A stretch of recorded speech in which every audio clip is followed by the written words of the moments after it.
Yeah. Anne is a return guest on the class.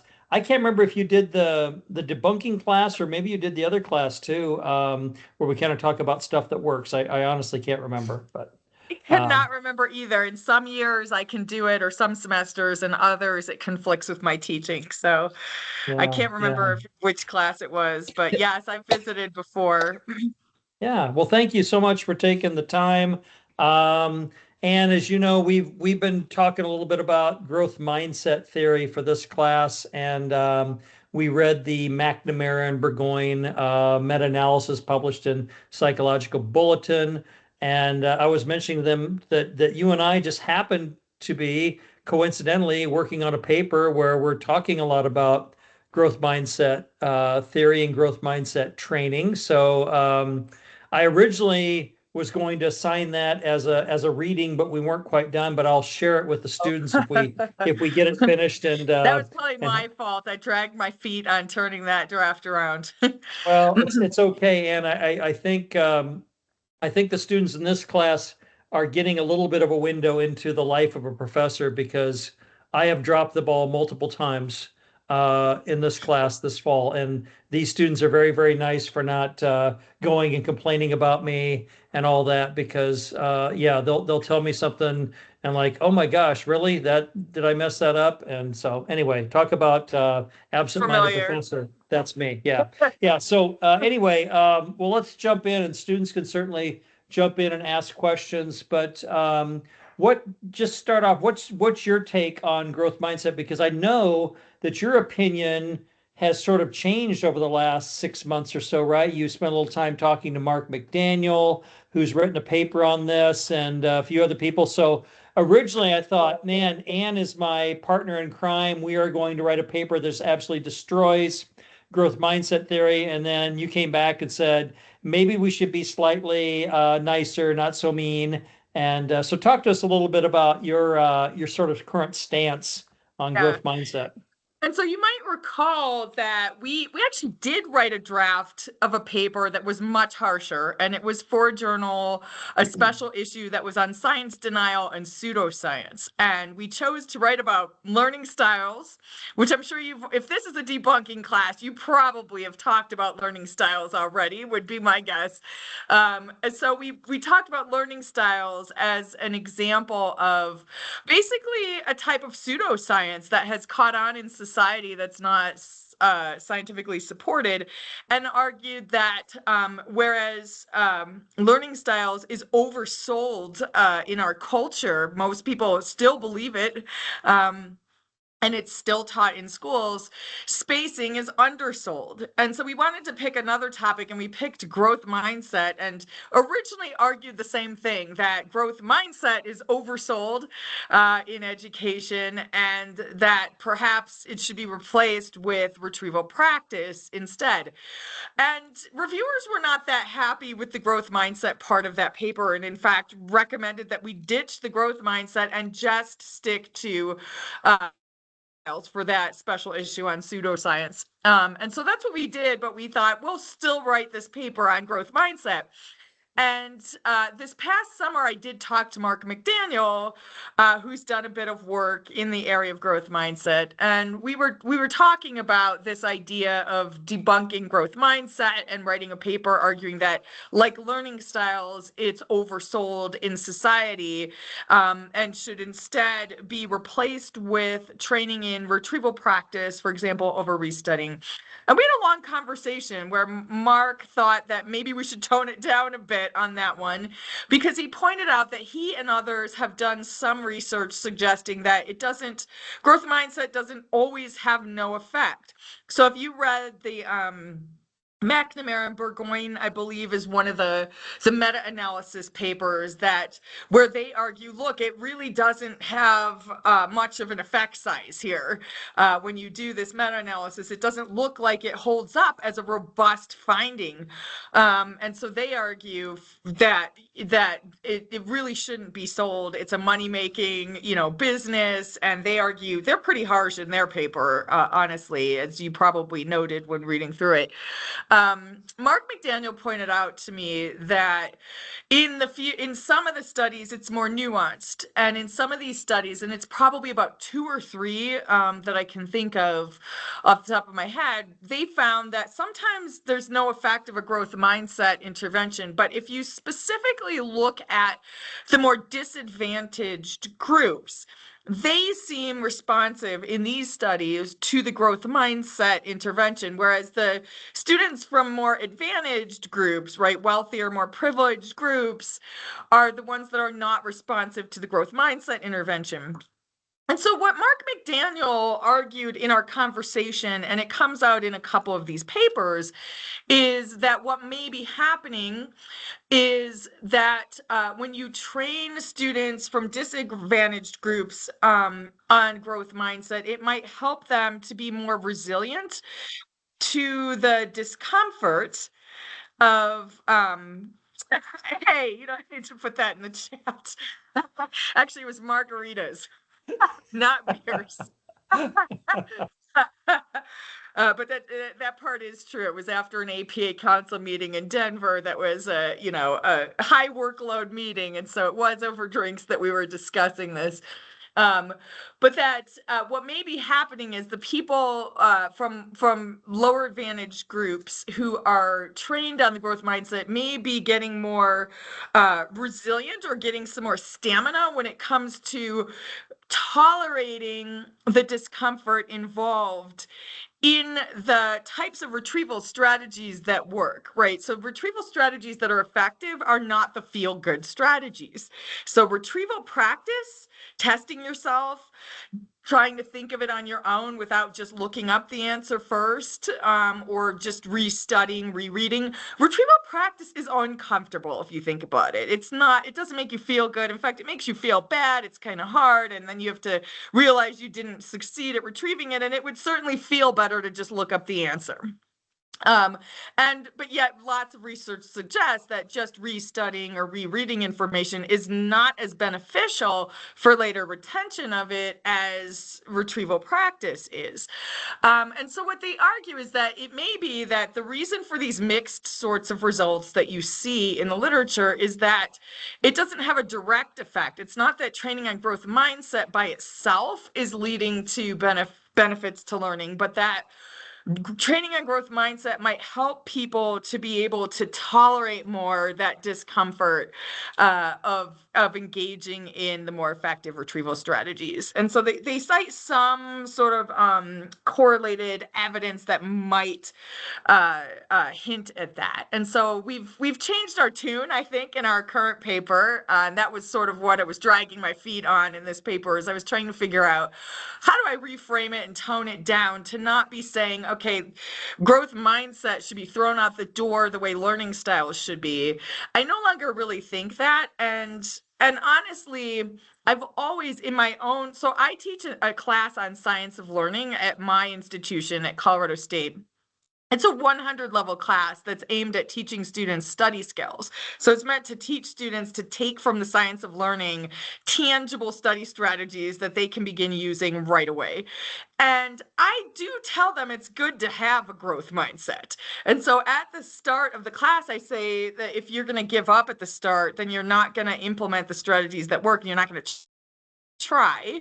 And so it's important to have a growth mindset to start with. And I do tell my students that. But what I tell them is you can't stop there, because knowing what to do isn't intuitive, and we don't just have access intuitively to what's going to work and what's not going to work when it comes to our studying. We do have to look to the science, and most people don't explicitly teach us that, for example, retrieval practice is going to be way more effective than just restudying. That's not intuitive. And so most people, if they're not told otherwise, are going to start by just opening up their book and looking at it or rereading their text. It's not until you're taught otherwise that you should really set your books aside, see what you can retrieve from your memory, then maybe do a targeted review to fill the gaps instead of just opening up your book and starting by looking at it. And so what I tell students is a growth mindset is an important start. But you really need to then follow that with engaging in effective study strategies. And if you're not taught what those are, then the growth mindset intervention isn't probably going to be very beneficial because it's not obvious. You have to follow the growth mindset training with training on what works so that you can follow through on engaging in those strategies. And they are going to be the more uncomfortable, not feel good strategies that work. You've probably heard of desirable difficulties in here, I would imagine, coming from the Bjorks. And so, I think growth mindset is a good starting point for tolerating the desirable difficulties and enduring them and realizing that that's actually can be a sign of learning. And not falling prey to the feel good of like when something's fluent, like when you're rereading or restudying something, it feels very fluent usually, especially if you're rereading, you've read it before, it feels fluent, but that's not a good indicator of your learning. Whereas the difficulty and the struggle of trying to retrieve it yourself in retrieval practice might be a better indicator of your learning. And so if you follow growth mindset training with training in retrieval practice over restudying, for example, then maybe that's where it can be effective. And so that's how we've changed our paper. So instead of saying throw it out the door, I think what we're saying right now is growth mindset training should be accompanied by training on retrieval practice over restudying. And I suppose you could say by training on spacing over massing as well, but we're choosing to focus on retrieval practice as our example strategy, that if you accompany it with this training in what works, maybe that's where we should expect to see the differences, because it's not going to be the growth mindset training all by itself that's having an effect, but the resilience to and tolerance of the desirable difficulties involved in strategies that work. So I Thanks, Ann. guess, I really like that explanation, and I think we were talking in here about interventions that have multiple components, and I don't think anyone, and probably you and I would agree, and you just said it. Growth mindset training on its own seems kind of silly in terms of expecting a big effect. I mean, in psychology and in education, any experimental effects we have tend to be on the small side, or at the best medium. Now, retrieval practice might be, one of the bigger ones we see. But whatever interventions we design, they tend to have small effects anyway, and those can wash out over time if you don't stick with them. But growth mindset, isolated by itself, is likely to have a very small effect, close to zero. And I don't think any of us would say that, well, it's harmful to tell a kid, geez, it's not necessarily that you're not good at math.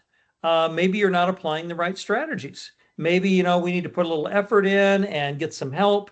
And, you're kind of pushing up against a brick wall here. Let's find some ways for you to be successful. And I think that's always a positive outlook. But the thing that we've talked about in this class over and over is some of these interventions, some of these innovations that are developed, it's not necessarily that they're bad, but some people take them and run with them and try to make them more than what they're not. And we've seen this phrase, stay in your lane, come up repeatedly in this class. And don't you think that some of this stuff, and you talk about this in our paper, some of the websites and things like that, don't you think they're trying to make growth mindset training to be a little bit more miraculous than what it really is?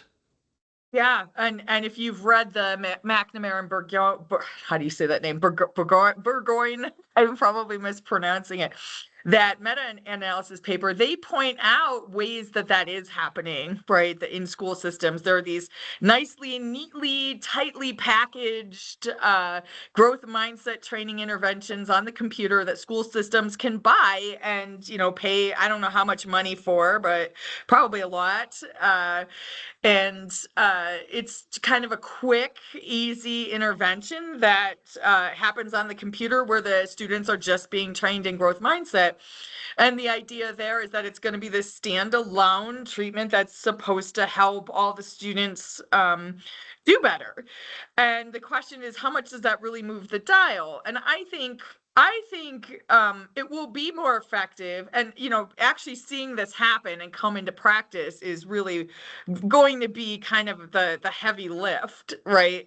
Is how do you get people who currently package and sell growth mindset interventions for sale for school systems in this nice computerized testing package? How do you get them to bundle that with training on a science of learning based strategy like retrieval practice over restudying, right? So find to start with growth mindset and the importance of having that, but maybe follow it with explicit training on here's an example of where it's important to not give up in the face of the sense of difficulty, right? That a lot of times the sense of difficulty is actually a sign that you're learning and an important step in the learning process. And I think they should explicitly put that into the training and then give the example of something like retrieval practice with here is an example of something that doesn't feel good, that can feel like a struggle, that can make you feel like you want to give up, but it actually is a strategy that research suggests is better than just opening up your book and looking at your material. And so I think if we bundled the two together, we might see more moving of the dial across the board, but perhaps especially with students from those disadvantaged groups, because I think what Mark McDaniel was arguing is the students from the more wealthy backgrounds might already have some training in the strategies that work in a way that the students from disadvantaged backgrounds don't. And also they might not have the extreme need for the time management, right? Maybe they're not working two jobs or having a lot else on their plate that makes engaging in these kinds of strategies even more important, because these strategies increase the efficiency with which you learn, right? You can learn more in less time when you're using a strategy that's backed by science, whether it's spacing or retrieval practice over restudying. And so people whose plates are really full are the ones who are going to most benefit from the engagement, knowing to engage in these strategies and to basically pack a lot of punch when they do sit down to study, get a lot more out of it by having it be a very impactful, efficient study strategy.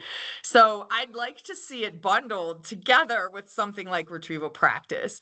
And I think I argue in the paper a little bit, and I don't know how you viewed that when you came across it, but we talk a little bit about misinformation spread in our learning styles paper, where we argue that learning styles at this point seems like an example of misinformation spreading through society, because science has repeatedly shown that it doesn't help learning and there's no evidence to back it up, yet society won't let it go.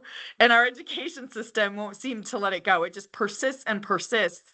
And in that regard seems to be an example of misinformation that just keeps spreading. We talk in our paper about how the concept of learning styles has all the characteristics or the qualities that characterize information that's easily spread and that sticks in people's heads, and what can make something, whether it's right or wrong, stick in people's minds and spread through society. And so unfortunately, learning styles has that and spacing doesn't. And so spacing is harder to get to spread and stick in people's minds, but learning styles is easy.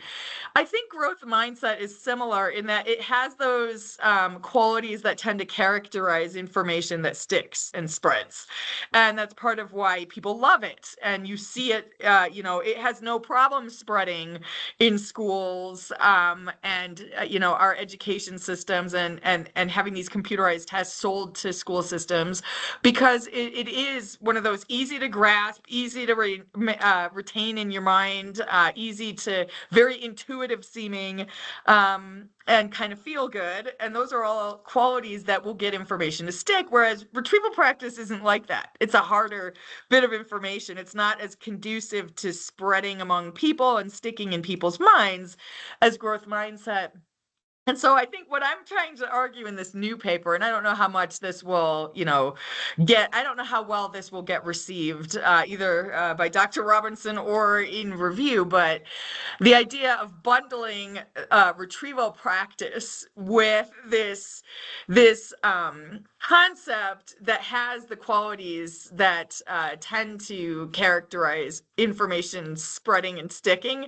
Maybe if we can hitch retrieval practice, hitch that wagon to the growth mindset, that would be a benefit, right? Growth mindset is going to carry across society and stick. And if we could hitch retrieval practice to it, maybe it has a chance of then sticking better, because scientists have been trying to get it to catch on, and it doesn't catch on. I mean, it is somewhat catching on in schools, but not as well as, say, growth mindset. Yeah, you mentioned how some of these are kind of like pain-free interventions, right? So learning styles. If you do a learning styles intervention, basically all you're doing is telling someone, "Hey, look, your struggles in learning have not been your fault. It's because your teacher has not matched instruction to your learning style. So sit back, relax. It's not your fault. You just need to wait for the right instruction to come along, and you're going to be just fine." Growth mindset, similar, right? Hey, it's not so much you. It's not that you're not good at math or whatever. You just need to realize that intelligence can change, and this is going to be fine. So and it's reassuring. It's nice, good feelings, things like that. Whereas retrieval practice and spacing, if you go through the intervention, like you mentioned, if you simply restudy, you get a false sense of security. You're looking at stuff over and over again. It's very active in your memory, and you're like, holy crap, I know this stuff. I mean, I'm going to ace the test tomorrow because I've looked at this 50 times tonight, my notes, and it looks very, very familiar. I feel great. Whereas if you constantly test yourself and spaced out that testing so that you had time to forget it, you start getting a very terrible feeling like, oh my God, I've quizzed myself and I don't know the answer. I've got the test Yep. coming up next week. I'm an idiot. I don't know anything. And it starts making you feel bad. So, it's kind of like why some people stop going to the gym or go to their weekend warrior workouts, stuff like that, because I get my butt kicked all the time. That doesn't feel very good. I like to do things. I'd rather go get a nice donut in the morning. That's a nice warm feeling. That makes me feel good on the inside. So, we have to get away from this notion that interventions that are going to help us learn should be nothing but reassuring, should be nice. And, I think for most of the students in this class who are in K-12, in the K-12 world, and have to sit through professional development, a lot of that professional development is focused on, hey, the reason why this is popular and you're going to pay so much money for your school to hire us to do this is that it's very reassuring. Oh, yes, success can be achieved. This is going to be easy. We can just do this or whatever. And, I hate to sound like an old school curmudgeon or whatever, but very little success comes without hard work and elbow grease, right? And I think that kind of remains true for learning, right? Yeah. Yeah, exactly. And what you described is what I like to call the surprise student. And it's something every instructor and every student has experienced at some time or other. And so the surprise student to me is the student that comes to my office and they're surprised at having done poorly on a test. And I know I've been that student before, back when I was a student. We all have, right? Where we felt like we were prepared going in, and so we're shocked and surprised when we see that we didn't do well. It's important to note that the surprise student that we've all been isn't somebody who didn't study, right? If you didn't study, you're not surprised. You're like, well, I didn't study. I really should have studied, right? And then I wouldn't have failed that test. But when you do badly and you did study and you felt like you spent a lot of time at it, it is pretty surprising and shocking. But maybe what's more surprising and shocking is how prevalent that is. It's literally every single student that I ever ask. I don't think I've ever had anybody where I pose the question, has this ever happened to you? And they've said no. I've always, seen it coming that I'm going to do poorly on a test when I am. And so I think, it's that fluency, that sense of familiarity, right? When you're looking right at the material, and thinking, oh, this is familiar, it gives you this false sense of security, which can lead to that sense of surprise.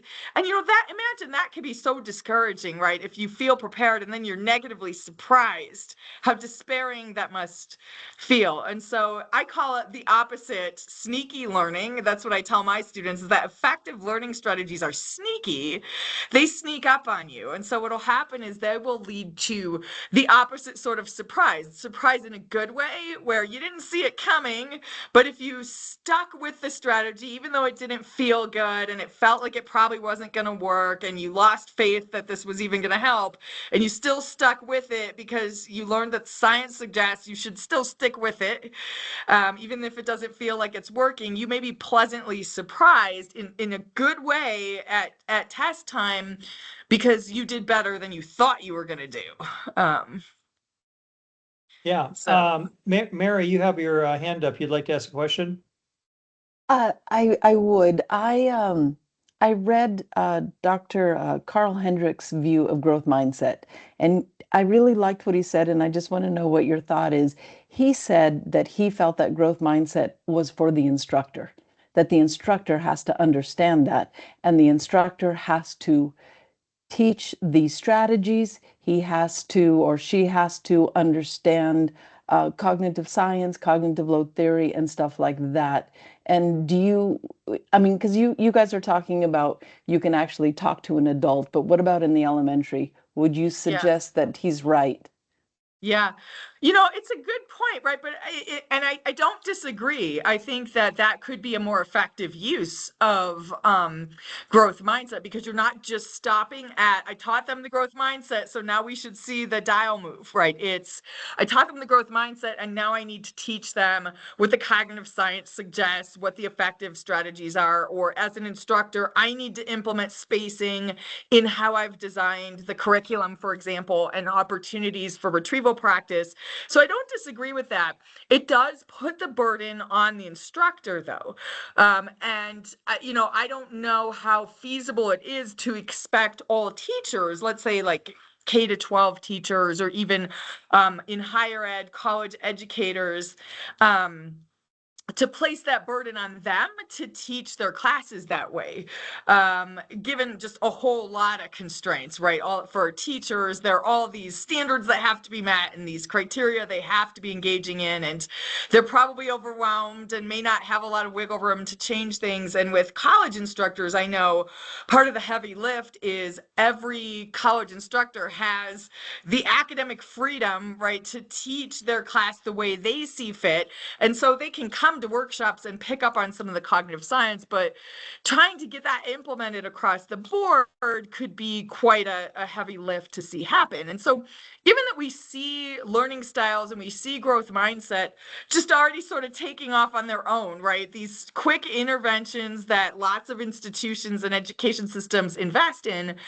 I think if we could somehow get effective strategies linked in there somehow, right, to this kind of computerized testing that teaches students, maybe it could help empower the student to know what to do when they're studying.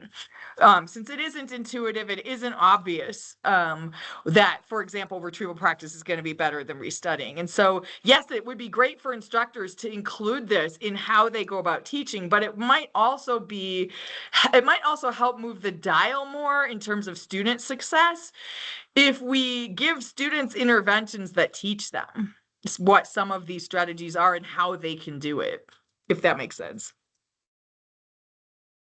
Thank you, Anne. Anne, I want to be respectful of your time. We talked about 30 minutes, and we're about at the end of the 30 minutes there. And I know that Anne has a family, like many of us do, and would like to possibly spend some time with them before going to bed tonight. But Anne, again, as always, thank you so much. I've always really valued your the work that you do, and really enjoyed being your colleague the last few years in terms of a few of our ventures. Not so successful with the grants, but more successful with a few articles, right? Yeah, and I'll look forward to seeing you in about 2 weeks in Denver for the Psychonomic Society meeting. Yeah, Yes. Yep. So on a related topic. So yes, yeah. So all anyway, right. Thank you so Having me much, good to Anne. meet all of you. Have All a right. good Thank evening. you. Bye-bye. Thanks.